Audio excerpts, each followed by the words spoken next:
So hey anime fans. The series name is What If Naruto Got Harem with Female Orochimaru. So let's start the series. Naruto expressed his excitement, saying, I wish they would hurry up and open the gate already, and he was looking forward to fighting new people from the other villages. He wasn't particularly bothered by the Forest of Death. Naruto, Sakura moaned, are you even taking this seriously? Huh? Said Naruto. You know that we could die in here, Sakura whispered uneasily. Although her Naruto friend might interpret this as a sign of weakness, she needed to make Naruto understand it.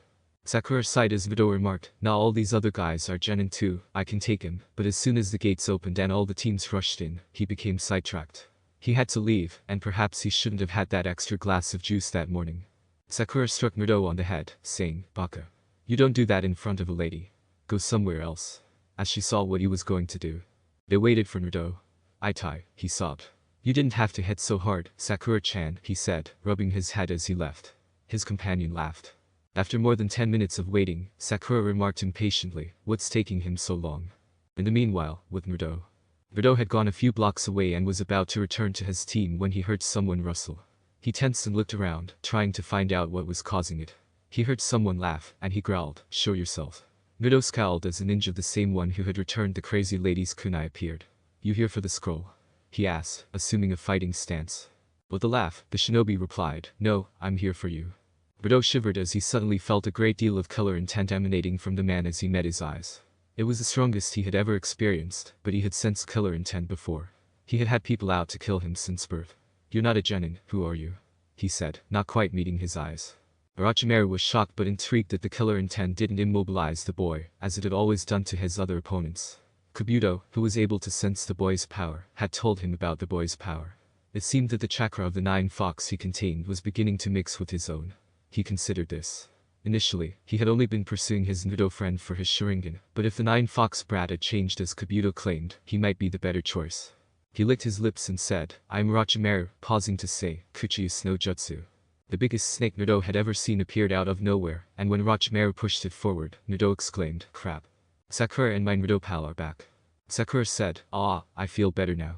When she watched Naruto emerge from the bushes. 2 kunai were thrown at him by a scowling Naruto friend.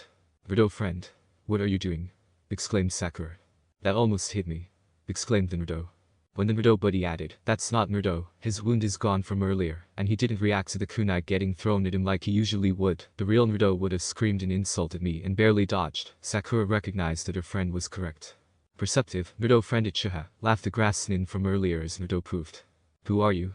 Said the frowning Naruto friend. I am Orochimaru. Orochimaru performed the same action he had performed on Naruto, and with a mixture of satisfaction and disappointment, he witnessed the Kunoichi and Naruto friend freeze in terror as it raced through them. He would try to break free when his life was in jeopardy, and he called forth another snake. But turning with Naruto. Regular assaults weren't working against this snake, so he would have to say, Kage Bushin no Jutsu. As 100 Narutos appeared. Was the youngster using his own chakra for this? Orochimaru was taken aback. Interesting, but not good enough. His snake quickly ate through all the clones, leaving him with 5, all of which crashed into trees. Orochimaru scowled, what just happened? The boy then felt something descend from the sky. For a brief moment, he concealed his chakra. He caused the snake to strike out, and the boy screamed as he flew into the tree. It was a wise move, more than he had anticipated from the boy. Maybe he had underestimated the 9 fox brat. For the time being, he left the boy to the snake. If he lived, he would go replace his clone with his other potential vessel. He poofed away, leaving Naruto to the snake. Naruto moaned as he stood up, but the snake sucked him up before he could get better. He fought inside the snake, wondering what he could do. When he watched a piece of food being broken down, he swallowed, finally feeling afraid that he may die here. He had attempted to chop it with his kunai, but it had failed. After his life passed before his eyes, he was startled out of his reverie by Sakura's cry. His resolve returned with a vengeance, and he realized that he needed to go right away. Suddenly, he thought, Taiju Kage Bushin no Jutsu. A snake's stomach could only contain so much. Returning to the rest of Team 7. Despite his best efforts to move and his ability to speak, his companion was still paralyzed by terror. Sakura appeared to have broken free from it as well, as she yelled. Then the killer's purpose struck with a new wave, and he was paralyzed once again. Damn it, what's wrong? Are you hurt? Scaredy cat. He asked, staring at them both intently as the snake flashed, and was deterred by a blond boy just a few feet from striking them. In order to vanquish the snake, the child must have had to draw on some of the 9 fox's chakra, which Orochimaru saw had flowed out. Was this an accident, or was the youngster able to call upon it? In any case, he could use that. He looked at the Uchiha, who was motivated by retaliation and had the Sharingan, and the 9 fox brats who wanted to rule Leaf. His friend had a stronger reason to join him, but Naruto was much more powerful, so he made his choice, cast a Jinjutsu on the other 2, and left a clone of Naruto with them. It was a timed Jinjutsu that didn't require his presence. It lasted 5 minutes, and that was all he needed. He chased the boy with the snake far away before he launched another attack. When he was near the end of the battle, Orochimaru let the snake vanish, saying, "Naruto-kun, I have a present for you," and bit Naruto on his neck. Sakura and Naruto's companion broke off their conversation just in time to hear the real Naruto scream and witness the clone poof away. He had a black mark on his neck, Sakura scowled. The buddy of Naruto stated, "It's probably a bruise, we can get that figured out when we make it out of here." Sakura whispered, "Was that really Naruto back there?" As she glanced at Naruto and then his companion. The same questions had been on the minds of my Naruto friend. What was that red chakra, and when had the dope been that strong? "Let's just hurry up and find the other scroll," he murmured, picking him up and placing him on his back in a firefighter's carry. Sakura said, "Naruto friend, there's one, just laying there," after noticing something just behind Naruto. "It's a real one, it must have fallen out of the dope's jacket," said Naruto's friend, turning to stare at it in amazement before turning on his Sharingan. "How did he get it?" "I don't know, but be glad he did, we can leave this place." Sakura shook and nodded as she thought of the man they had battled, and the waves of murderous intent. "Why did he leave, Naruto friend? If Naruto had his scroll, why did he walk away?" she said, perplexed. In that sense, it didn't make sense to Naruto either. "I don't know, but let's hurry anyway," he said, turning on his Sharingan once more to keep an eye out for people in traps. They arrived at the lookout 4 exhausting hours later without incident, but they had to pause and hide multiple times from the other teams. Sakura studied the text on the wall as they entered, and Naruto buddy nodded. It must be talking about the scrolls, as it appeared that they were the first people there. They said, "Let's open them," but when they saw that just heaven and earth were inscribed on them, they were at a loss. Suddenly, a friend of Naruto understood. "Drop them. It's a summoning." They did so, and a shape emerged in a cloud of smoke as it cleared.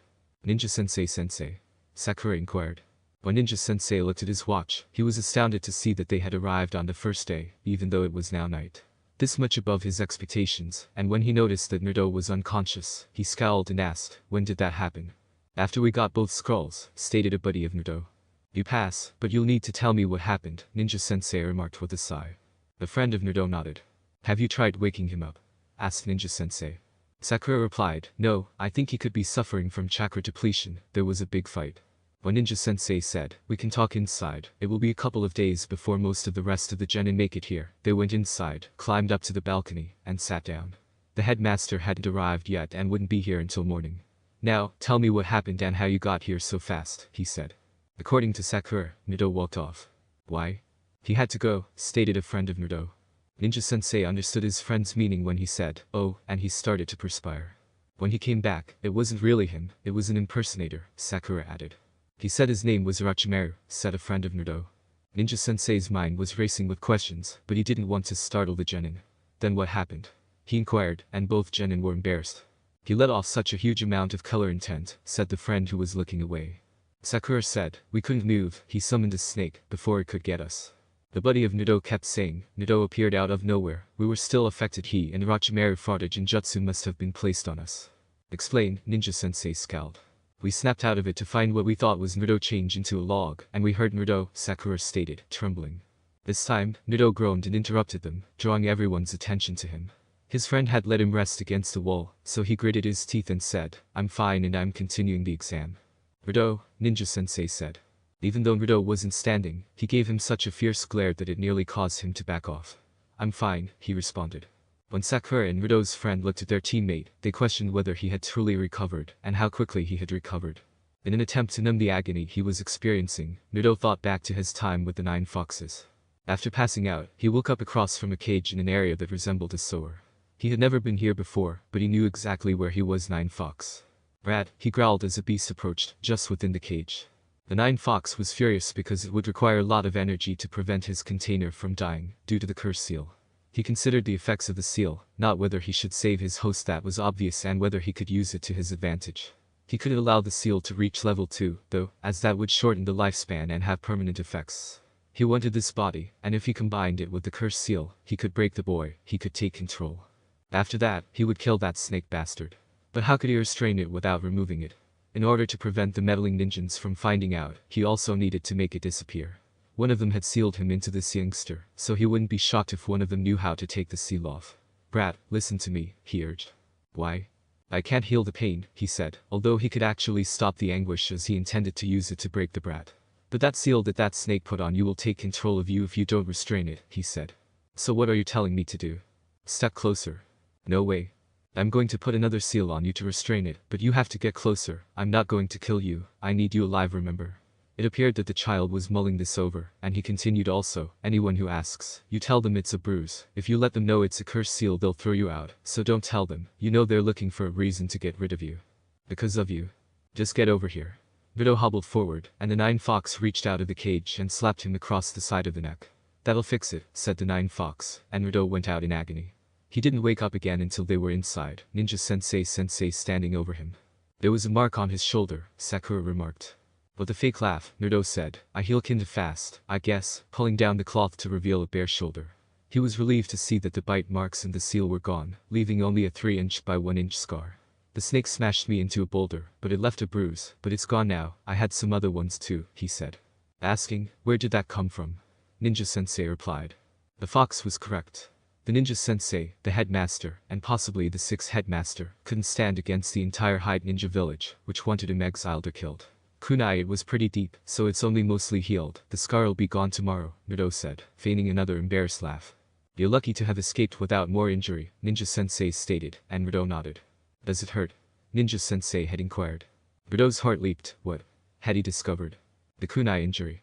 Only a little, Naruto said with a smile. I could really go for some ramen, and he relaxed.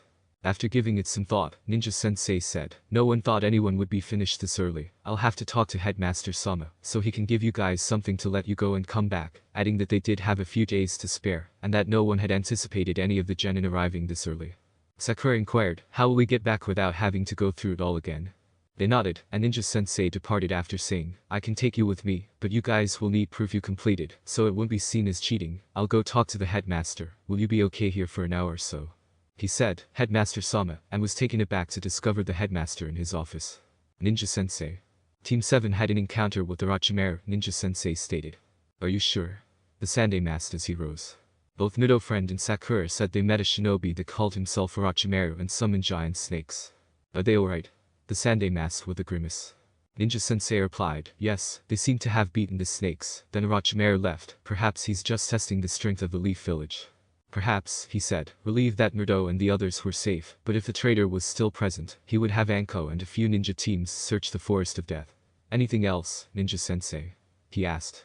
Ninja Sensei stated, Naruto's team finished days before the exam is over. I was wondering if you could give them something to show that they passed, so they can go home or at least go to town and get something to eat. Bring them back the afternoon of the 3rd day. Most will have come by then, the 3rd headmaster remarked, nodding. Hi, Headmaster Sama. The 3rd headmaster sealed 3 small scrolls with his seal, which anyone at a ninja training level or above could read. They stated that each of them had passed, along with their name and the day they had done so, and that they were permitted to return to the lookout, without having to repeat the course. He then gave them to Ninja Sensei. Arigato. Tell Naruto congratulations for me. Hi, Oyasumi, Headmaster Sama. Ninja Sensei said, Oyasumi, and the headmaster summoned Anko and the ninja. Keep these on you, Ayaka urged, offering them their scrolls as they returned to the lookout tower. They nodded, and Ninja Sensei grinned and added, congratulations on passing the 2nd part of the ninja training exam. When a friend from Naruto inquired, can we go now? Ninja Sensei started to perspire. Ninja Sensei took them back into town after they said, yes, but all of you have to hold on to me. Even though Naruto was worn out, he kept his ego intact until he got home and collapsed on his bed, clutching his shoulder. It hurt. It had been a while since he had experienced such agony. His worst beatings had felt like this, but now that he was a ninja and could defend himself, he no longer received beatings like that. Oh no. The pain was gone because Nine Fox has previously cured wounds. For the time being, he would try to push the pain to the back of his mind, just like he had done after being beaten. Perhaps he could do so if he meditated. If only he could get a few hours of sleep. He frowned. He would sneak into the headmaster's library in the morning. After a half hour or so, the blonde fell asleep on the bed. But it wasn't a quiet night. Naruto tossed and turned. Yes, the death of the villagers, the ones that have tormented you for so long. Doesn't it make you happy? Said a sinister-sounding voice as he suddenly found himself in the middle of a dark, black, and inflamed Hyde ninja village, with villagers lying in the gutters, dead, as if they had been attacked by a wild animal. The elderly man was dead, having been executed in a manner identical to that of the peasants, and Naruto fled from the scene in fear, shouting, no, and running to the headmaster's office. No one to hold you back from becoming headmaster now. Godot raced out of the office, screaming. No, he reasoned that the old man couldn't be dead, and that nothing had happened to his team. However, as he ran to the Uchiha manor, he couldn't shake the feeling that his friend was dead in the kitchen, with blood pooling beneath him, and a horrified expression on his face. And Naruto, why? He coughed and attempted to retreat. No, he hadn't done any of this, Naruto said, staring at him in shock. None of this had been his doing. None of this was possible for him.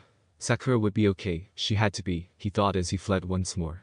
He ran to her house and discovered her parents in the kitchen, similarly disoriented to the villagers. He swallowed and fled upstairs, his legs beginning to tremble, and they fell when he discovered her dead, or so the thought went. He knelt down and said, Sakura-chan, did I do this? He reached towards her. Sakura was also still alive. Naruto, you monster, were her last words before she passed away. Naruto's hand drew back as if he had been burned, and his heart clenched at those words. He ran and ran, only to discover that everyone he had held dear was dead. Ninja-sensei, 6th headmaster, the old man and girl at Ichiraku's, Hide Ninja Orochimaru, and everyone else. The dark voice yelled, a demon doesn't need friends. All of the death struck him at once, and he screamed. Then he realized he didn't smell of blood. Had it been a dream? Naruto woke up screaming and hid his face in the pillow till he could stop. Tears streamed down his cheeks. Please let it be a dream, he said, his eyes widening. He dashed to the office of the headmaster. He arrived so quickly that no one noticed him, but the headmaster wasn't in his office. At this point, a familiar jonin startled him by saying, Naruto, what are you doing here? It's 4 in the morning, Headmaster Sama doesn't get here until 7, and he introduced himself to the genin. Looking at the jonin, Naruto remarked, 6th headmaster sensei, as if he were still alive, and everything was okay. Concerned, the 6th headmaster asked the youngster, what's wrong, Naruto? I didn't even know you had finished the exam yet. He was trembling as Naruto inquired, you're okay, right? Naruto friend and Sakura are okay.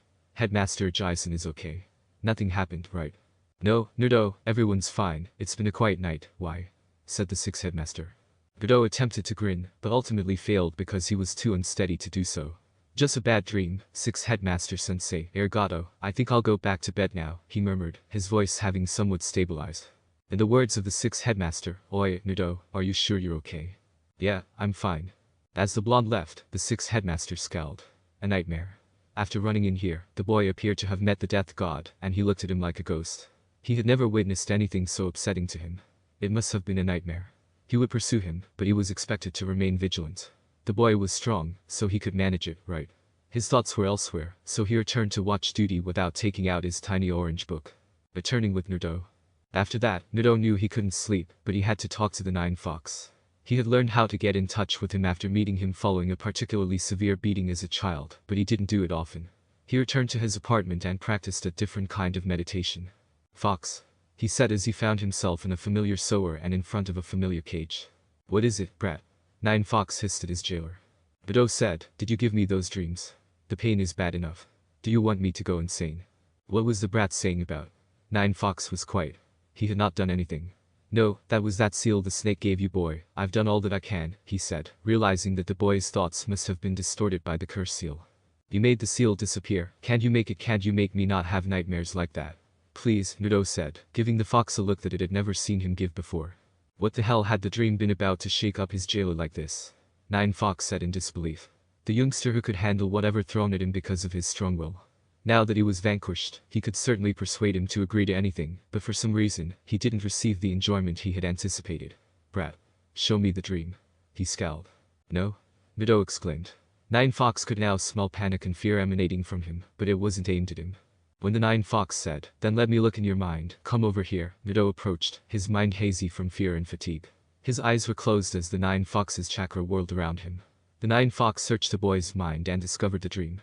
The nightmare had attacked all of the boy's dreams, his motivations for living, and he could sense the emotions that had been attached to it. Was it sympathy? No, the 9 Fox snarled. He had no sympathy for this pitiful human prisoner, and since he was on the verge of breaking out, it didn't matter what happened to the human. The human who would trust me, who I've seen over the past 12 years as he's grown stronger to be torn down now by that snake, he said, his scowl softening momentarily as he glanced at the youngster. How he loathed that snake bastard. Instead of ending up with him, he would want to remain with the kid. The 9 Fox stopped because he didn't like the direction this thinking was taking. Where had that come from? The human was not his kid in his mind. He put an end to that line of thought and turned to face the boy in front of him, who was still sleeping. Well, he should stay sane for now. I don't need the Jonins coming after him yet, he thought, letting go of the boy and saying, go back out and do a forced sleep just to, then return here, since that was the only way he knew how to do it. How do I? Nine Fox snarled at the boy's lack of knowledge, but he shoved him away after demonstrating the indications in his head. Rideau would do anything to escape it, so he followed the Nine Fox's instructions and entered his mindscape after finding himself back in his own body on the outside, where the anguish and memories of the dream reappeared. Nine Fox just stared at the youngster when he came back, unsure of what to do with him. What do I do now? Asked Rideau. How should I know? Asked the Nine Fox. You told me to come back here.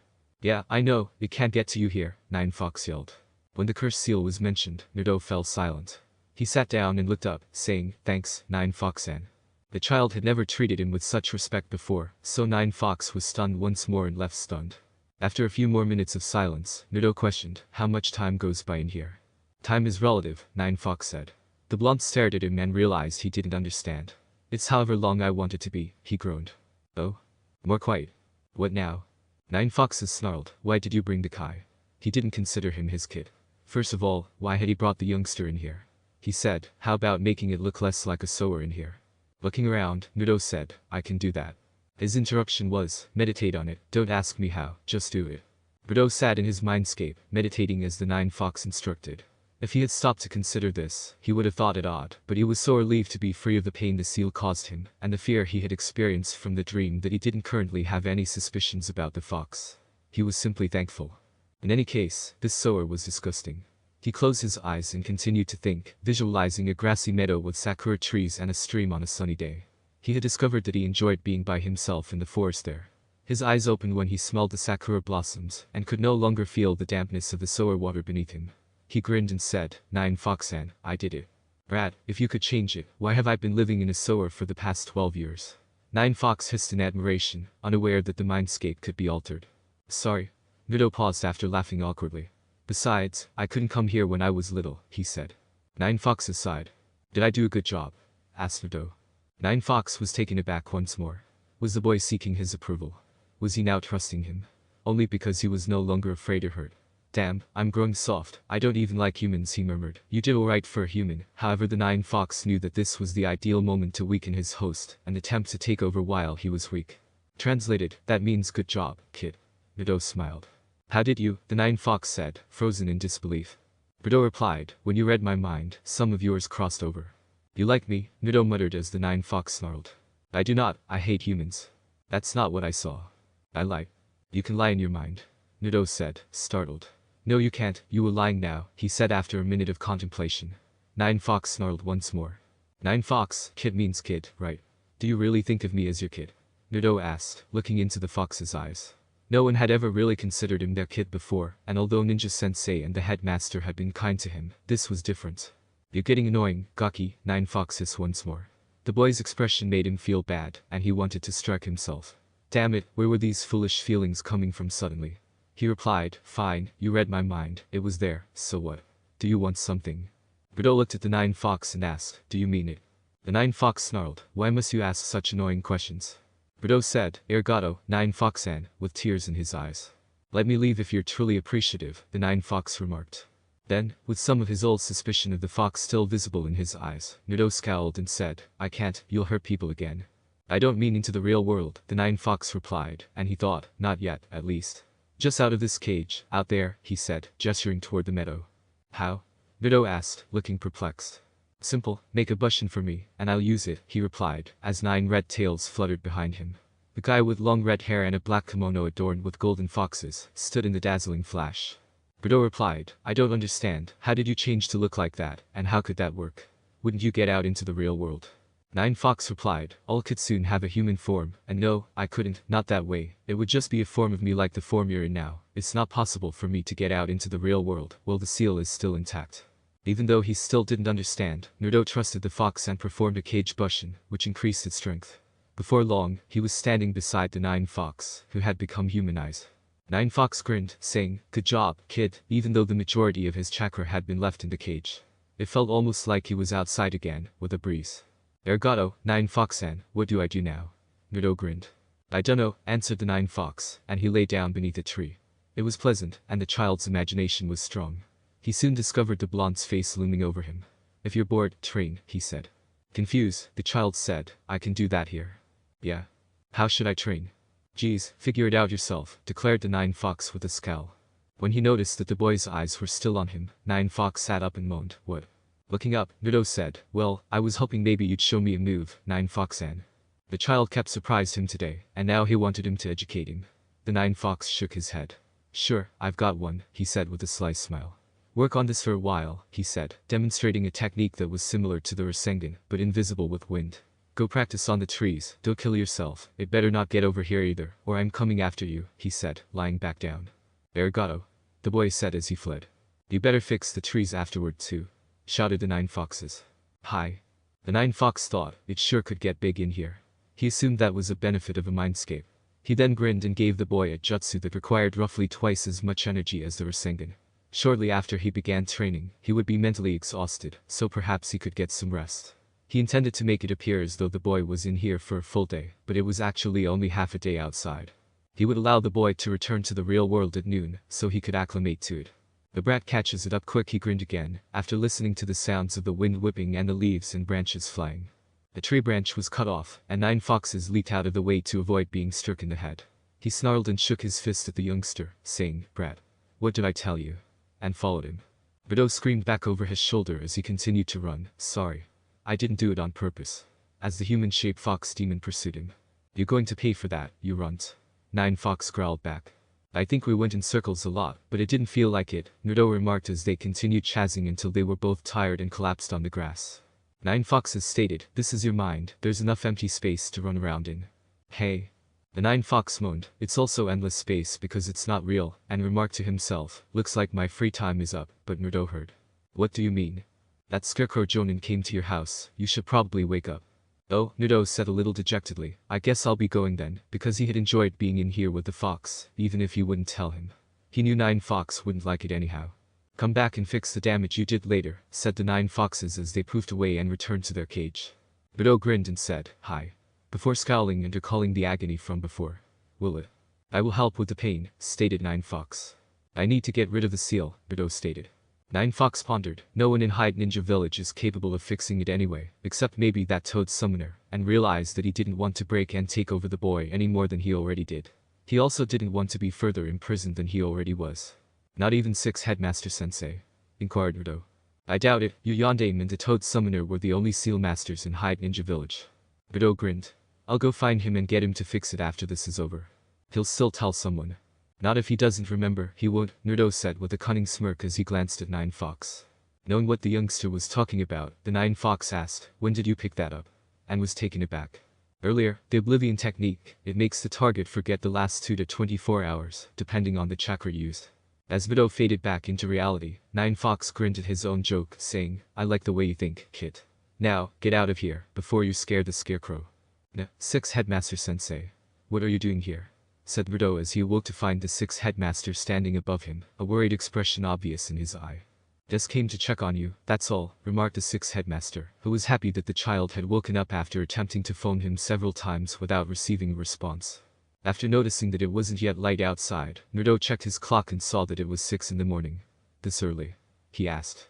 Ah, I was just passing by, are you alright? 6th headmaster gave him a more serious look than usual. Naruto didn't know why, so he asked him. It's just that you looked pretty upset last night, and there was a burst of energy this morning, 6th headmaster replied. Did energy come out when I was doing the attack Nine Fox showed me? Naruto asked himself. His words, I'm fine. The 6th headmaster responded, are you sure there isn't anything you want to talk about? Like your encounter with the Orochimaru. When the Snake Sanin's name was mentioned, Naruto sprang. Ninja Sensei already told Headmaster Jaisen about what happened, he said. His training indicated that the youngster was concealing something, but what was it? The 6th headmaster scowled at the boy. In actuality, he had come because the headmaster had asked him to. He had talked to Sandaime about Naruto's behavior the previous evening, and had also been disturbed by it. Nothing seemed to frighten Naruto that much, and Ninja Sensei's mention of the scar troubled 6th headmaster, because he had never seen a scar on Naruto before, and had assumed that he didn't scar because of the fox's capacity for regeneration. Naruto, I heard you got a scar, can I see it? He asked. It's gone now, it's all healed up, you know I heal fast, Naruto stated as his hand rushed to his shoulder. The 6th headmaster had to encourage Naruto to show him his shoulder, even though he could see that he was hesitant for some reason. It might be something Nine Fox can't heal, Naruto, like poison. I need to look at it, he stated. Naruto thought, what do? I feel like I'm backed into a corner. I can't use the jutsu on the sixth headmaster, since he will see it and possibly destroy it when he comes to see me again. He was once a member of the ninja. Go to the bathroom and do a henge without the scar, Nine Fox thought. I didn't thought of that, Naruto exclaimed. That's why I'm the king of the demons and you're Bakugaki. I would have come up with that eventually, said Naruto, shaking his head. The fox was incredibly conceited. I would have, Naruto adamantly demanded. You should resume your conversation with the scarecrow, as he is becoming suspicious. Nah, I got distracted, sensei. I think I'm still a little tired, Naruto said, turning to face the sixth headmaster, who was staring at him curiously. About your scar. Can you look at it when I get back? I gotta go, Naruto whimpered, forcing a yawn. When the sixth headmaster understood what Naruto was saying, he sweat dropped. Go right ahead. When Naruto realized he had to use the restroom, he cleaned his hands and ran water in the sink to drown out any oozing noises. When he was done, he turned off the water and left. He then went to the sixth headmaster. The sixth headmaster raised an eyebrow and asked, clean hands, Naruto? After learning how long the water had run. So, I'm clean, is that a bad thing? Do you want to look at it now? Naruto shrugged, laughing nervously. The boy had previously appeared hesitant, so the sixth headmaster was taken aback when he offered to show him. Yes, Naruto said, showing him his shoulder. The scar was gone, and although there was no sign of it, the sixth headmaster still felt a little uneasy.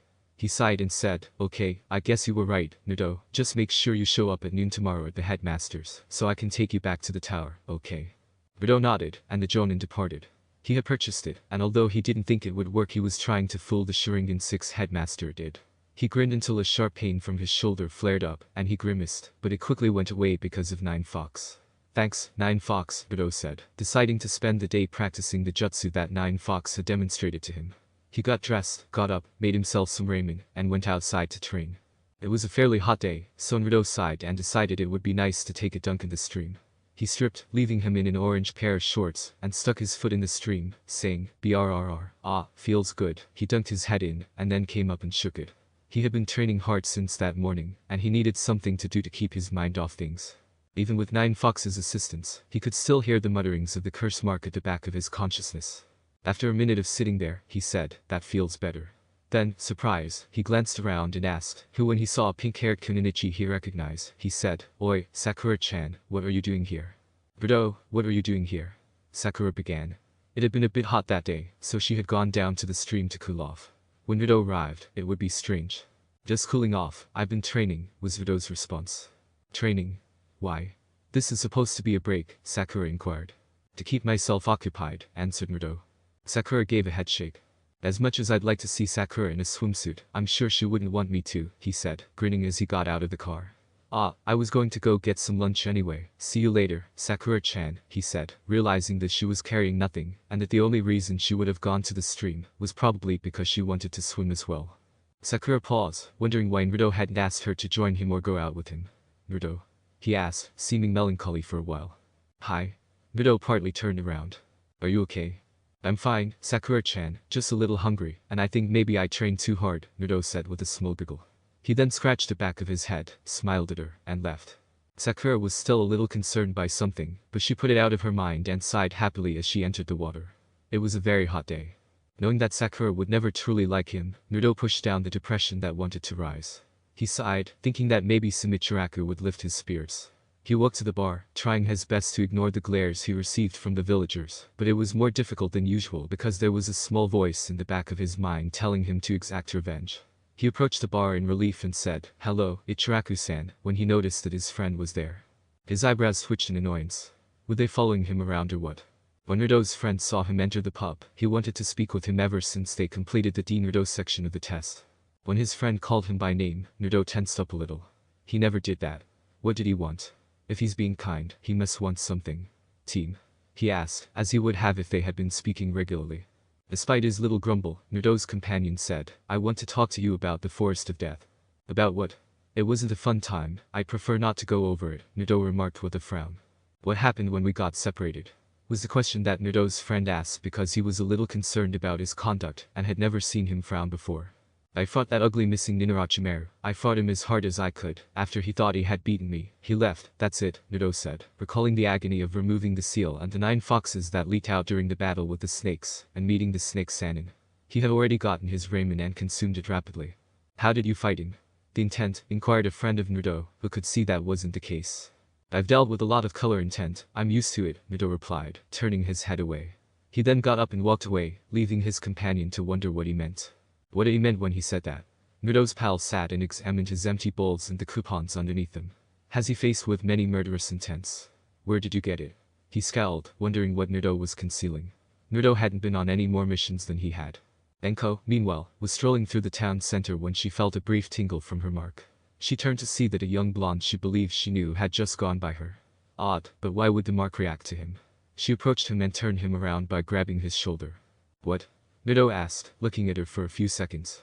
Oh, you that crazy lady from the ninja training exams, what do you want? He felt someone take his shoulder, but he didn't feel like he was being killed, so he permitted it. Enko replied, that's no way to address your superiors, kid, how are you out here? Did you give up? I finished yesterday. Enko gave the boy a startled look. Finish on the first day. There was no way. Was it? Wow, you must have had an easy time then, she smiled as she saw him enter. Must have, Naruto said, thinking, I'm not giving you any information you can use against me, crazy lady. Enko responded, care to tell me about it? Because she didn't like the response. Naruto gave a nice grin and added, I already told Headmaster Sama, you should talk to him if you want to know. I get tired of telling this story, so many people want to know it. When Enko's neck started to throb, she put her palm on it. To her surprise, the kid did the same, and then his eyes whitened before he pulled his hand down while maintaining a small grimace. Naruto praised Nine Fox after noticing that the pain had subsided. Kid, she's going to the headmaster. Look at her neck, she has one too, Nine Fox pondered. Great, Naruto said, what am I supposed to do? The technique of oblivion. What if, say, she is on a mission? Furthermore, she wouldn't just sit there and let me do it. Avoid her. How? Do you recall anything diverting her attention? Enko-san, I saw you eating dango earlier, and I was wondering what the best kind was, Naruto began, considering that the only thing he could think of was what she had been eating. When Enko thought of dango, she had stars in her eyes. They entered a sweet shop, and Naruto waited for the right moment, which was when Enko was waving some dango in front of his face. He then performed the jutsu using hand signs more quickly than he had ever done before, sitting the stunned Enko in a booth and saying to the owner, who was staring at him, but didn't appear to have noticed the jutsu, excuse her, she gets so excited about dango, I think she's spaced out, is it if she sits here for a bit until she snaps out, I've got to run. Although he didn't appear to have seen the jutsu. Sure, you're not going to stick around. Naruto questioned this man's kindness, supposing he was new to the area. He said, nah, we're going to meet up again later. Hey, who's paying? She is, Naruto said as he turned to leave. It's fair that she was bothersome, he thought, sighing. He hoped that today and tomorrow would be free of any more near misses. In an attempt to gather her thoughts, Enko blinked. What had happened? She was strolling when she suddenly found herself at a dango booth. Dango. No, I wasn't going to this stand, was I? She lost her stream of thought when she smelled the dango. Her mouth watered, and she said, Oi, can a girl get some dango around here? In the meanwhile, with Naruto. Until it was time to reconvene at the headmaster's office, Naruto made every effort to stay apart from the rest of his squad. Because he couldn't let them know about the cursed seal, he strolled slowly there, working on his mask to make sure he would appear as natural as possible. After the exam was over, he made the decision to find the Toad Hermit and have him take action regarding the seal. He tensed when he felt Sakura and his Naruto companion approaching from behind, but he continued to move as if oblivious to them. Hey, Naruto, going to the headmaster's, screamed Sakura. Naruto put on a cheerful face. Yeah, Ninja-sensei said he'd meet us there and take us back, right? I'm really looking forward to the final part. The friend of Naruto commented, one would think that you'd had enough fighting for a while, besides, we're just meeting up with the other teams, the final part isn't for a month from now. I forgot. Baka. Actually, between sections, Naruto had forgotten about the month. He scowled and asked, should he go look for the Toad Hermit during the month? As soon as they returned to the office, he would have a reason to go look for him. When the headmaster noticed that Naruto had been acting suspiciously since finishing the ninja training exam, he became even more concerned that the man he had encountered was Orochimaru. Congratulations, Naruto, are you ready to go meet back up with the other teams? He said. Hi, Aji-san. There was some genuine joy in Naruto's voice, and he was actually relieved that he wouldn't have to fight for another month, because a battle would likely worsen the cursed seal, so he could go get it patched before he had to fight. Okay, then, Ninja-sensei, take them back to the tower, Sandaime said, looking at Naruto. The boy seemed fine today. Maybe he was okay after all. Maybe Ninja-sensei was right, and Orochimaru had just been testing the Leaf Village's strength. There hadn't been any sign of his former student in the forest. It didn't make perfect sense, but he supposed he should just be glad that the Genins came out alive. He led them back to the tower and said, "Hi, Headmaster Sama." When they arrived, Naruto saw that every genin team had arrived. Kiba approached Ninja Sensei and asked, "Naruto, what are you doing here? Did you fail or something?" After he had departed, Sakura stated, "We finished on the first day. Ninja Sensei let us go home for a couple of days." Incredulous, Kiba said, "Complete on the first day. But this morning, we hardly left," he uttered, "prove it."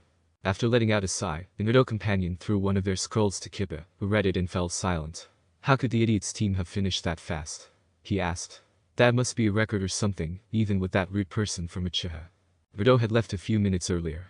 He glanced around and saw that, although many appeared to have been hurt, none of them appeared to be in too bad of shape. He was saddened to see how many genins had passed, because the exam's last section wasn't designed for so many people to take it. He hoped that this wouldn't lead to preliminary fights. He chose to go hang out with someone who wouldn't make him anxious because he needed to maintain strong emotional control. He approached Hinata, who seemed kind enough and didn't say much. "Hey, Hinata," he said. The fact that a crush was now standing next to her and saying, "Hi, Naruto, how did you do?" startled Hinata. "Heh, I got lucky, how about you?" Naruto said, feigning a smile as he stared at her. "WEP pass okay. That's good." Naruto wondered, why does she act like that when I come around her? As Hinata's face turned beet red. "Nine Fox, she's done that before." "Gaki, don't approach me for help with your ninja difficulties, even though it looks the female kid wants to be your mate," the fox chuckled. What Naruto reddened and said, "What the hell? She simply blushes and stutters around me. Does it indicate that she likes me?" "She comes from a powerful clan, so she's not a bad ninja for your mate," I said, not really caring. "I came over since I knew she wouldn't bother me about leaving early because she's a wonderful girl, but does she truly like me that much? How would she react if she were aware of you? Like the rest, she would despise me as well." On the one hand, Naruto was thrilled that someone might love him, but he also knew that once she found out, it would stop hurting them both. He could now put an end to the doubt, and she could move on with her life. "Now's not the ideal time to let your secret out, kid. She's probably not going to take it well. Do you want everyone in the stadium to know?" 9. Fox wrote. "I'll tell her later, after the tournament," then Naruto scowled.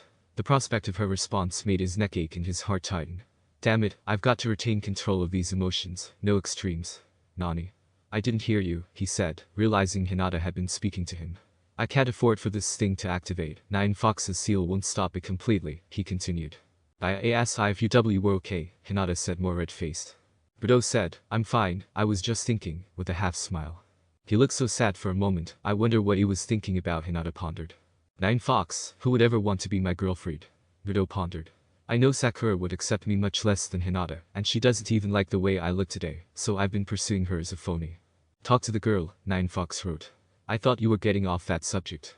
Naruto hardly suppressed a moan when he heard the headmaster's declaration that there would be preliminary work and, worse, that they would begin right away. For the first time in his life, Naruto listened anxiously to the headmaster's orders, wishing he wasn't about to engage in combat. He moaned as he watched the television. "Wonderful," he murmured, "I was the first to fight." "Lucky, you first to fight too," Kiba said. Hinata replied, "Oh no, should the preliminaries start this soon?" "I'll be fine," Naruto said, trying to smile at her but not feeling it. When he noticed that Sakura and his buddy were still appearing so solemn, he became concerned that they would soon start to doubt him. He smiled and said, When I beat this loser, you wanna fight, Naruto friend team?" Sakura rolled her eyes, but Naruto could tell she was less wary of him now. Naruto jumped down and felt worried because there was something strange about the man he was fighting. He smelled familiar. Who was he? He heard the match's announcer say, Yoroi Akato, though he was unsure of the name. However, Akato was looking forward to tasting the boy's chakra. Through his modifications, he was able to use other chakra without it being poisonous to his coils, and he should even be able to handle the yokai chakra. Akato looked at the boy in front of him, and he felt the chakra coming from him. He wasn't surprised that Orochimaru had chosen the boy, and once the 9 Fox merged with him, he could be the most powerful ninja on the planet. "Are you going to start the fight, or what?" asked Naruto, irritated. Akato smirked and said, "Why, are you scared to make the first move?" As he abruptly stopped thinking. Normally, Naruto would have shot him for that, but he wasn't in the mood to fight. Then he thought, the sooner I can get this over with, the better, and he rushed at him. He would avoid using chakra if he could. After being knocked down multiple times, he remembered that his taijutsu was terrible, and he thought, crap, I'm going to have to use chakra. Still, I should be fine as long as I keep my emotions under control. But something was bothering him, and he discovered what it was when he got close with a strike. He smelled a snake, and Naruto felt a growl rise in his chest as his anger did. Orochimaru. Somewhere around here he is still. And this man is most likely one of his lackeys. He attempted to contain his emotions as his shoulder began to ache. Up in the stands. Though she wasn't thinking of a specific blonde, Anko's shoulder began to ache at the location where the cursed seal used to be. Is Orochimaru here? Watching, she looked about, but she didn't see him, and there were guards around. Perhaps she was mistaken, and it was just acting strangely, even if it hadn't occurred before. When the agony subsided, she chose to dismiss it. On the stage below, Mikado chided, "That all you got, kid? I've been wiping the floor with you so far. Your taijutsu is terrible. Did you run out of chakra too? I may not be able to get to that snake bastard now, but I can take care of this loser," Naruto thought sardonically, as the fury transformed into a desire for vengeance. "You haven't seen half of what I can do," he said with a feral smile, as he felt Nine Fox in the back of his head, encouraging him to keep going. He also recognized the snake, and the other voice agreed, willing to do anything that might result in bloodshed. Wisps of red and blue chakra appeared around Naruto, and Naruto charged. Mikado grabbed Naruto as soon as he was within range, experiencing a rush as he depleted the boy's chakra. It kept coming. "You bastard, how did you do that?" Naruto hissed as he became stuck and felt a lot of his own chakra leave him. He broke free, weakened, but soon more red chakra rushed out to replace what he had lost. The quantity of chakra the youngster already possessed was amazing, and it appeared that he had unrestricted access to the Nine Fox's chakra as well. He wasn't even using the cursed seal, but Mikado was full and couldn't process anymore. Up in the stands, the grown-ups who knew who Naruto was, including the 6th headmaster, were terrified. Was the Nine Fox escaping? "What's that red chakra?" a buddy of Naruto wondered. Sakura inquired, "What did that weird guy do?" It seemed like Naruto was down for a minute, then he got back up again. "It's a chakra draining technique," a man they didn't recognize stated. "It is unusual for Yoroi to reach his limit like that. The boy must have cage-level chakra storage," he continued, turning to face 6th headmaster. "Quite remarkable," he said. 6th headmaster was worried. He knew how Naruto had so much chakra. It was the Nine Fox. He was relieved when he was summoned by the headmaster. The stranger was close to the secret. 6th headmaster, remarked the 3rd headmaster. "Hi." When he said, "If it shows signs of breaking the seal," the headmaster became uneasy. "Hi, I know what to do," said the 6th headmaster, scowling beneath his mask. On the stage below. "Fool. You can't stop now. You haven't even eaten all of mine, and you've barely touched Nine Foxes," Naruto replied with a sly smile. He ran up, seized Yoroi's hands, and gave him his chakra by force. After struggling for a few minutes against the boy's suddenly iron hold, Yoroi let out a cry of anguish and went unconscious. As soon as he noticed the loss, Hayate approached and declared, "This match is over. Uzumaki Naruto advances." After a brief smile, Naruto walked slowly back up to the balcony, reveling in the sensation he had gained from the fight, and the expression on the Sound Genin's face when he realized what he was doing. He laughed softly, but by the time he reached the balcony, he had put his mask back on and looked out to the stands, saying, "I hope you were watching Oro team. I'll do much worse to you." He returned to his seat in the bleachers and noted the next fight, feeling like everyone was watching him. He boasted, "Wasn't I cool?" Or, "Naruto, out there, what did you do?" remarked the 6th headmaster. "I kicked his butt. Weren't you paying attention?" Naruto smiled as he turned to face the 6th headmaster. "I mean how," answered the 6th headmaster, his expression solemn. Naruto glanced quickly at his shoulder, which had stopped throbbing after he had satisfied it by defeating the Sound Genin. The scar was still there, but he had covered it up with some concealer he had purchased while disguised in town the day before. He thanked Nine Fox for his seal in silence, saying, "Well, he was sucking away my chakra, but I kept bringing it out. I think he took more than he could handle," with a smile. 6th headmaster had also peered at Naruto's shoulder when he had nothing still. His student had been acting unusual. He asked, "That doesn't seem like you." In an embarrassed giggle, Naruto remarked, "Well, he was faster than me, and my taijutsu kind of sucks, so it was the only thing I could think of." This explanation was temporarily accepted by the 6th headmaster. "But nobody stated, you had it lucky." "Do you think he's dead?" "He looked pretty bad," Sakura inquired. "Oh no. Do you think I killed him?" "I didn't mean to," Naruto replied, looking down with an apparently distressed expression. Although his actions appeared to persuade the others, he was secretly smiling, thinking, "I hope I killed that bastard. Maybe it'll show his master who he's dealing with." As Hinata approached, she said, "Ano Naruto-kun." "Hinata-chan?" Naruto asked with a smile as he looked up. Hinata blushed. "Are you hurt?" "I'm fine. I can beat anybody I come up against," Naruto smiled.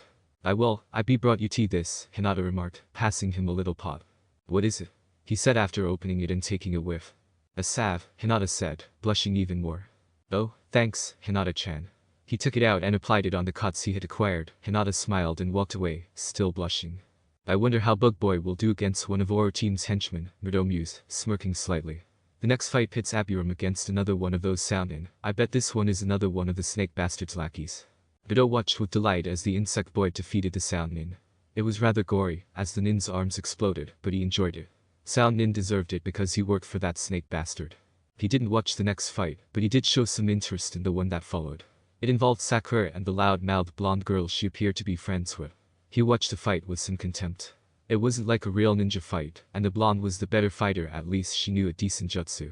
He watched in silence as the blonde trapped his teammate in a mind jutsu and forced her to give up, saying, "Pathetic, maybe if she had done something but be a fangirl to Naruto friend, she could have turned out to be a decent kunoichi."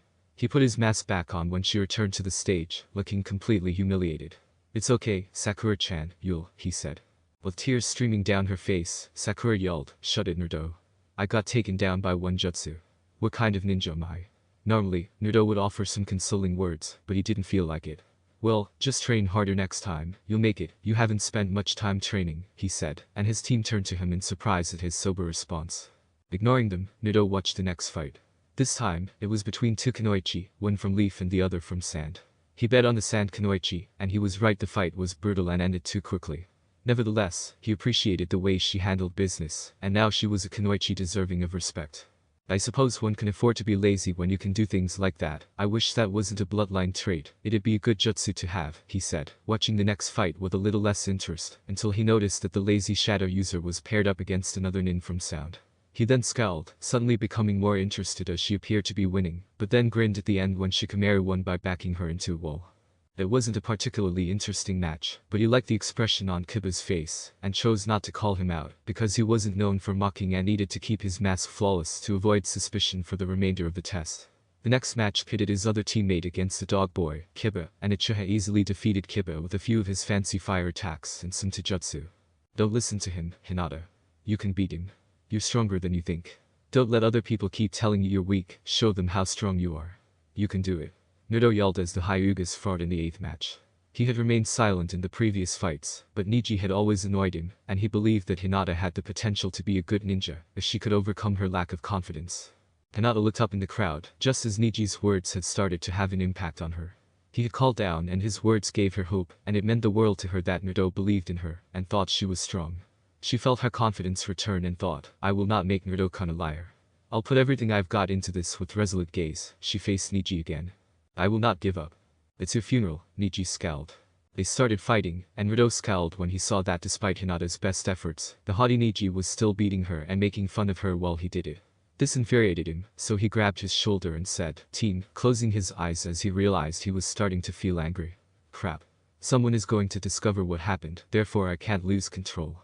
Direct your murderous intent toward him, it will knock him off balance." The Nine Fox sounded in his consciousness. "Won't the others sense it?" "No, not if I assist." Naruto grinned and gave the Nine Fox some leeway, while directing all of his murderous energy toward Niji. Niji froze on the ground, feeling as though the temperature had just dropped to freezing. He was immobile. Hinata then used Haki Rakujai Sho, 8 trigrams, 64 palms, all of which struck Niji as he was paralyzed. He collapsed, weak from the battle and the killer's attack. "Let going, Hinata." Naruto grinned as his color intent disappeared. "Winner Hyuga Hinata," he said, and she looked up, looking a little perplexed. It appeared that no one else had seen that he had used his color intent on Niji. The 6th headmaster glanced at Naruto. "Why did the air feel a bit colder a minute ago?" It was odd that the Hyuga guy simply froze in the middle of the match like that, but perhaps he was only dreaming. Naruto didn't seem to be the reason for it, and he appeared to be back to his joyful self. Naruto chuckled as he saw the Hyuga guy being taken away on a stretcher, but he quickly covered it up when Hinata approached. "Good job, Hinata, I knew you could do it," he said. There were just 2 battles remaining. When Hinata heard her crush say, "Arigato, Naruto-kun," she blushed and forgot about the strange way the battle had gone. "You didn't stutter." He smiled. "More flushed," Hinata said, "Ayano." Naruto laughed. "How about we get something to eat after this is over, just the 2 of us?" Hinata fainted. She smiled as Kurenai approached and remarked, "I think she's a bit tired from the fight, it was something." "Yeah, she was great," Naruto nodded. "Yes, but don't you think it was weird how Niji just stood there and let her hit him?" Naruto sighed. "The guy seems to have a lot on his mind. Is Hinata going to be okay?" Kurenai grinned again. "She'll be fine, I'm sure she'll want to go eat with you. Come meet us after the preliminaries are over," and Naruto was happy that she didn't appear suspicious of him as he had initially thought. "Hi," Naruto said as he wandered back to where he had been standing, but he stopped when he noticed who was fighting in the next fight. It was a red-haired boy against a child who was a clone of his teacher. The boy was strong, and he was excited to see him. Suddenly, he felt the urge to fight, but then he realized it was the seal, and it wanted to fight and was beginning to throb. "Nine Fox, do something," he thought. "I did what I can, suppress it." "Yourself," Nine Fox replied sternly. When Lee began to glow, he asked, what technique is that? The match was proceeding pretty much as Naruto had anticipated, with the red-haired youngster emerging victorious. According to a voice beside him, Lee is opening up the gates. Naruto looked up and saw that he had inadvertently gone alongside the clone boy's teacher. The gates, he said anxiously. If he uses the technique for too long or opens up any more gates, he could die. Naruto watched in awe as the boy in spandex began beating the red-haired boy and doing it well. It was a complete reversal of the match thus far, and he was both impressed and a little disappointed, because it seemed the red-haired kid regained control with his sand. It was then that the boy locked eyes with him and broke his opponent's arm and leg. The red-haired boy gave him a difficult bloodthirsty grin, which Naruto returned for a fleeting moment before declaring, "Man, that was brutal." The sixth headmaster believed he saw or felt something odd again, but it seemed to vanish as he blinked. He shrugged. The quantity of sound in that advanced to the preliminary round greatly irritated Naruto, who thought, "I should have taken them out in the forest of death." He became enraged once more and said, "They ought to die for serving him." "Orochimaru," he said, stopping himself from growling and putting his mask back in place just in time. The sixth headmaster chose that second to look at him. Naruto wanted to do something, but he didn't dare do it like the last time. He frowned, but the Sound Genin had won the match, and he comforted himself by telling himself that he had been the only one who had. He was relieved, but when the matchups were over, he thought, "Now I can go get rid of this thing." Suddenly, he felt the urge to fight the red-haired boy again, and he thought about Hinata. "Oh, that's right," he said, going to speak to her. She stopped him as he was about to pass the red-haired boy and the blonde-haired Kunoichi from earlier, saying, "Hey, who are you, kid? I saw your fight. What did you do to him?" Naruto asked. "I overloaded his chakra coils," after examining her. "That's kind of brittle for a leaf nin. You almost killed him. He might die." "He's still alive then?" asked Naruto, with a hint of disappointment mixed with indifference. The blonde child and her brother were staring at each other, and Temari scowled. This child was odd, and she suddenly felt cold. Shikaku began to yell at Gaara from inside his head, "Kill. Kill. So much blood will be shed. It will also endure." Gaara started to smile. Hadn't the altercation with the other boy been sufficient? Temari shuddered. Was Gaara still vicious after killing others before his match? The blonde's matching savage grin, rather than the terrified one she had anticipated, was what chilled her the most. "Naruto? Boy, Hinata, how'd you get over here?" Naruto asked, shaking his head and waking up as he heard his name called. She blushed and said, "I walked around. I thought maybe you couldn't hear me," as she shuffled her feet and spoke in a progressively quieter tone. Naruto replied, "Oh, sorry, Hinata, let's go get some ramen." "Okay," she said, blushing more as Naruto took her hand. She accompanied him on their journey. "Another boy like Gaara?" Temari asked. "I get shivers from that one just as much as from Gaara, if not more." "Who is he?" "I want to fight him," was Gaara's statement. "It may have to wait until the tournament a month from now," Gaara, Temari said, but she didn't believe it was appropriate to remind her brother of the assignment and the regulations. "No, I want to fight him now," exclaimed Gaara. Temari responded, "The fight will be better in the tournament, Gaara. Besides, if you fight outside the tournament, there will be Leaf Nin after you, and you don't want to ruin the plan, do you?" "I don't care about what father wants to do," Gaara remarked, frowning and glaring at his older sister. Temari hoped that meant he would leave the boy alone. If they got into a fight, she thought it would receive a lot of attention from the bad kind, and if his plan didn't work, she would have said that he would have killed Gaara too, but everyone knew that Gaara couldn't be killed. She scowled, remembering the fight with the green spandex kid, and she realized that he had hurt Gaara, which she didn't think was possible. This kid, that was so like Gaara, what was he capable of? For the most part, Naruto was enjoying his date with Hinata. He just needed to ignore the whispers in the back of his mind telling him that she detested him. He particularly liked her peaceful nature, which set her apart from Sakura and Ino. His mind returned to the boy with the red hair. What was his name? After giving it some thought, he said, "Gaara," and he said, "Nine Fox." Gaara is not a normal genin. What is he? "I felt the Ichibi's presence," stated Nine Fox. "That boy is a Jinchurichi, just like you." Naruto was only mildly taken aback. He had anticipated this after sensing and witnessing Gaara's strength. When he realized someone was speaking to him, he brought his attention back to reality and asked, "Nani?" "Oh, I asked if why you were okay." Hinata looked red. "Oh, I'm fine, I was just thinking," Naruto responded, grinning at her. "Ano are you going to T-train?" said Hinata. Naruto thought, "You bet.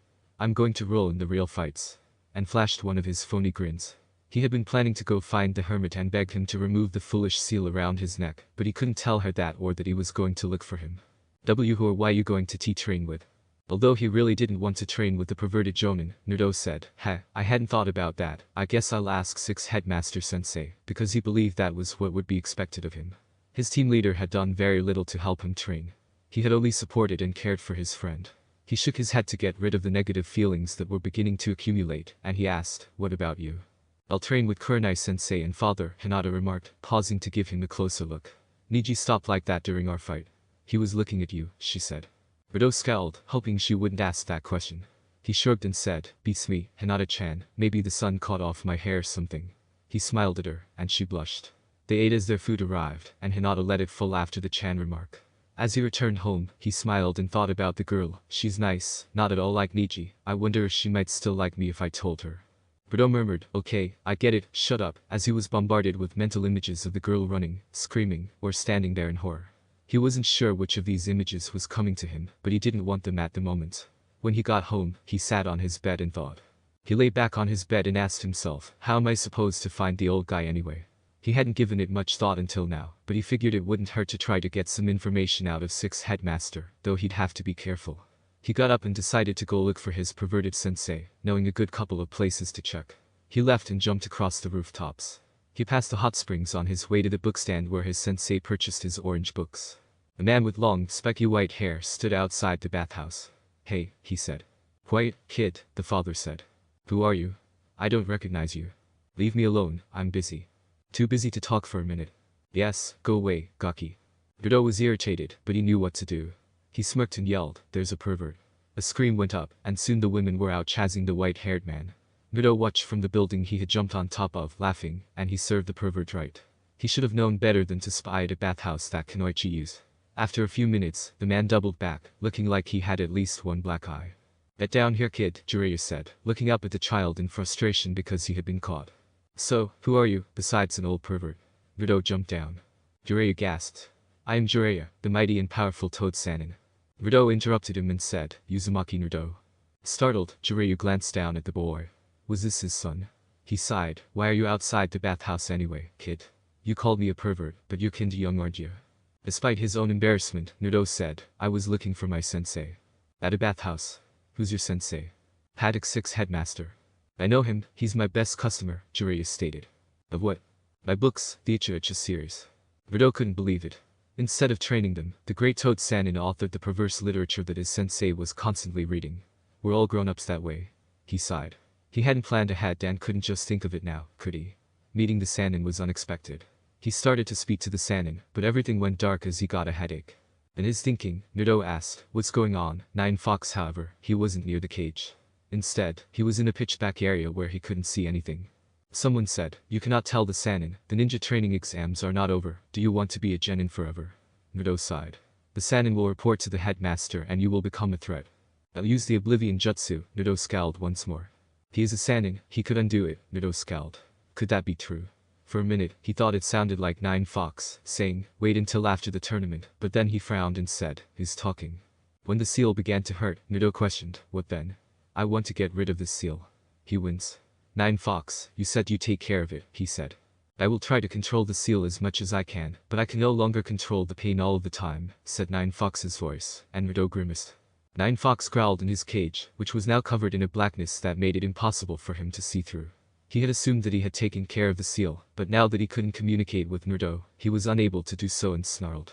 Since he no longer had access to Naruto's senses, he was also unaware of what was happening, and he sensed that things would get worse. I can help you undo the seal if you get the scroll of sealing.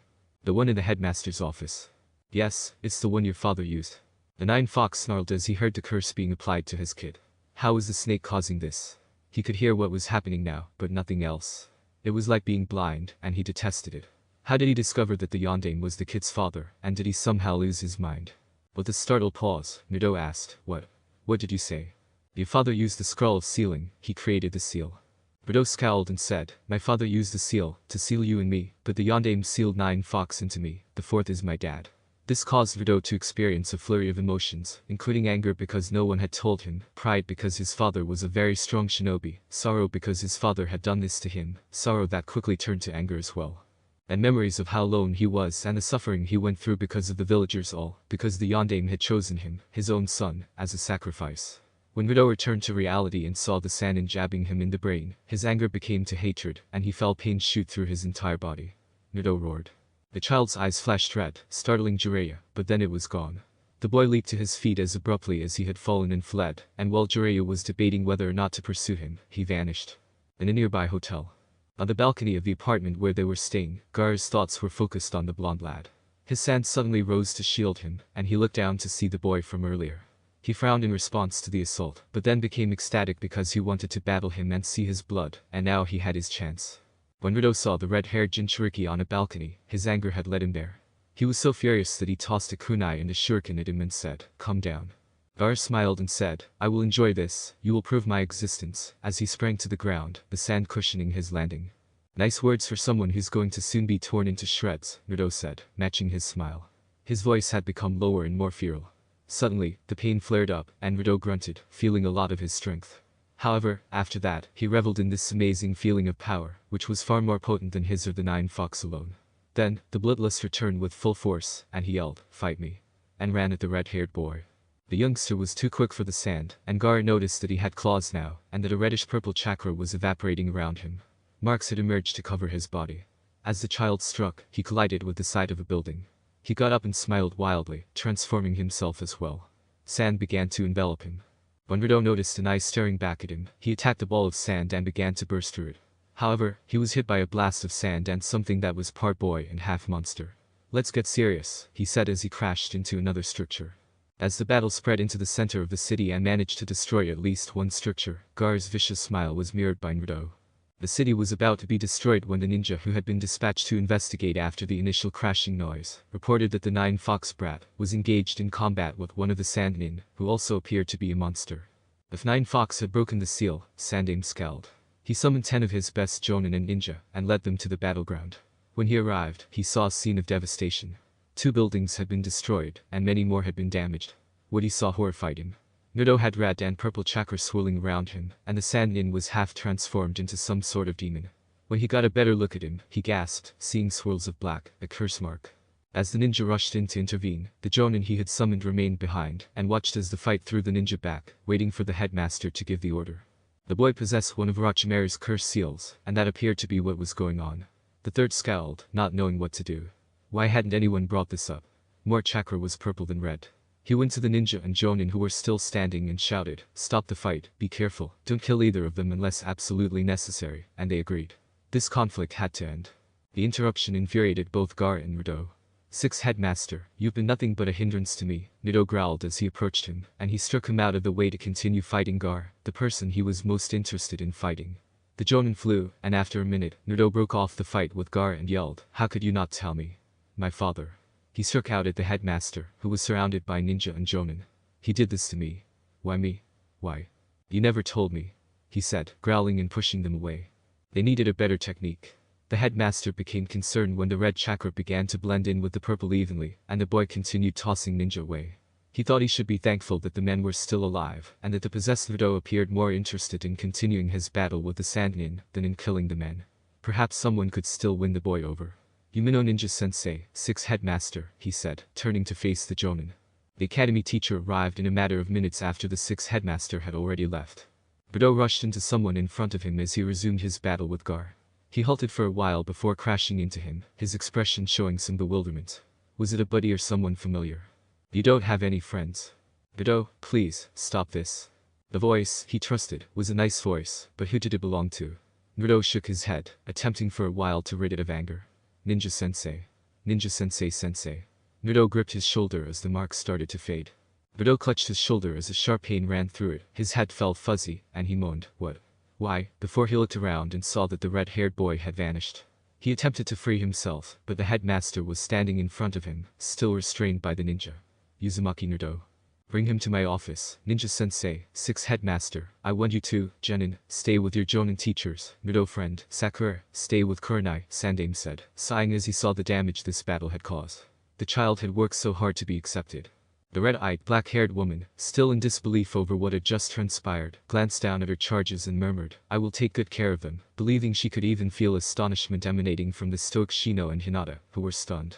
After saying, "Back to your homes, there is nothing more to see," the villagers scattered, and the ninja who accompanied Naruto to the headmaster's office, zipping along the roofs, was followed by the 6th Headmaster and Ninja-sensei. "The Jaisen," Naruto murmured after being knocked to his knees by 6 ninja, and having many kunai tied to his neck. "Address your cage with respect, demon," said a kunai driven deeper into his neck. As he looked up, Naruto's heart ached at the look the old man was giving him. The anger had vanished, and all that was left was a deep sadness. He had never seen the old man look at him with those villagers' eyes, as if he was expecting an attack. He looked down, tears welling, and memories started to come flooding back, still hazy, but he remembered that he had attacked him. When he realized, he asked, sadly and quietly, why didn't you tell me? His voice caught, you knew. If you would have known, you would have told everyone, Ninja-sensei said. The fourth had a lot of enemies, you'd have been in more danger than you were already, the sixth headmaster added. You both knew, does everyone know but me? Another secret no one saw fit to tell me. Naruto thought as he continued to descend into his own particular abyss of misery. Sandaime replied, no, only Jiraiya, sixth headmaster, Ninja-sensei and myself know, you probably just let everyone else know who didn't. Sandaime, it is time to meet about the current situation, said two council members as they entered. He regarded Naruto with disdain, as if he were something that had crept out of the sewer. He had believed that he had people who cared about him, but he was mistaken.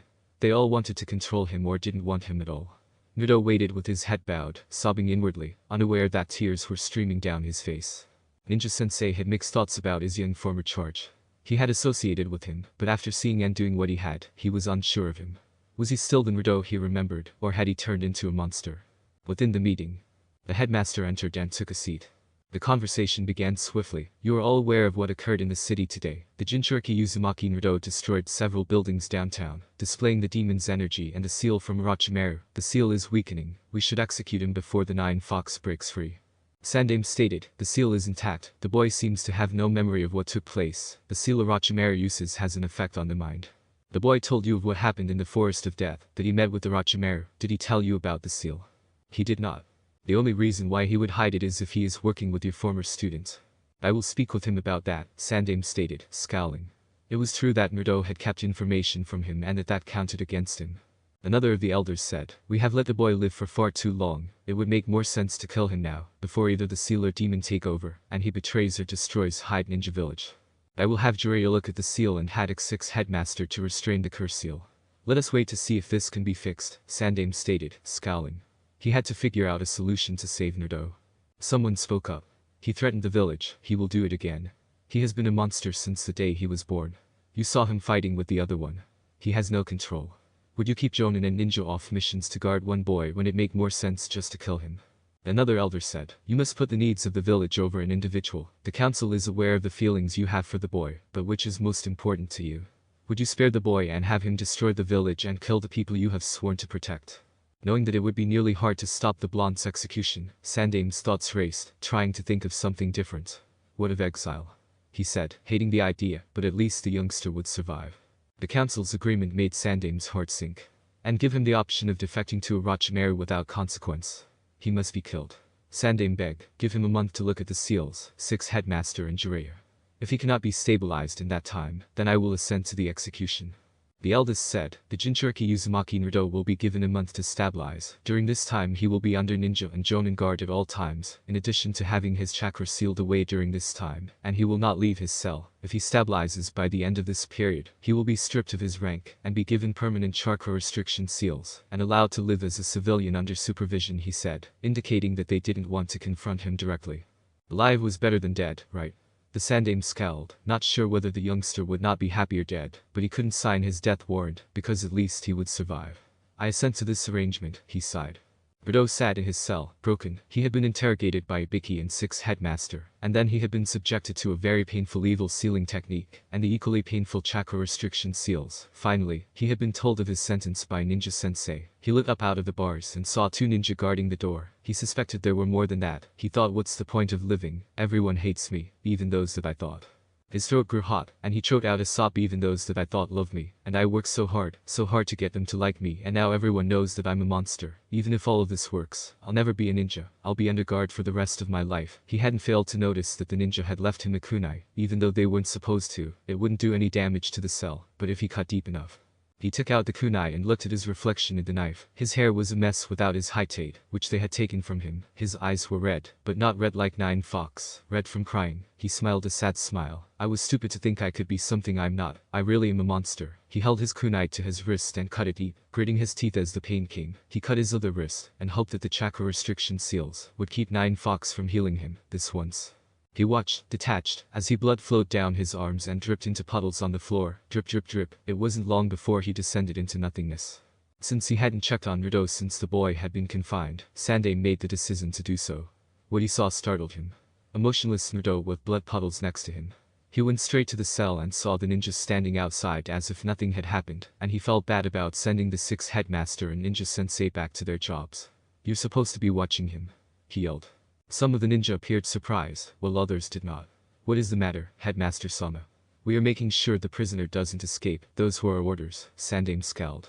He confronted some of the guards and picked up Naruto's limp form, who was still bleeding and barely alive, with a lot of blood on the ground. Sandaime's heart ached, wondering if the boy had truly wanted to die. "I'm so sorry, Arashi, I couldn't keep my promise," he said as he made a ninja with medical training come in and watched as she cleaned the cuts, but she refused to touch the mess on the floor and had to be coerced into doing so. He could only hope it was the effect of the seal on his mind. Kabuto, meanwhile, had returned to Orochimaru to report the combat after staying in Leaf as instructed by his lord. Orochimaru scowled as he heard the news. He had been patient, but it had been tough. He thought that the fight between Jinchuriki might ruin his plans to invade during the last round of the ninja training exams, but then he realized that it had worked to his advantage. The boy had previously been loyal to Leaf, but now he doubted that he had any remaining ties, and he wondered if Kabuto's version of events had been true at all. He grinned and decided it was time to visit the boy.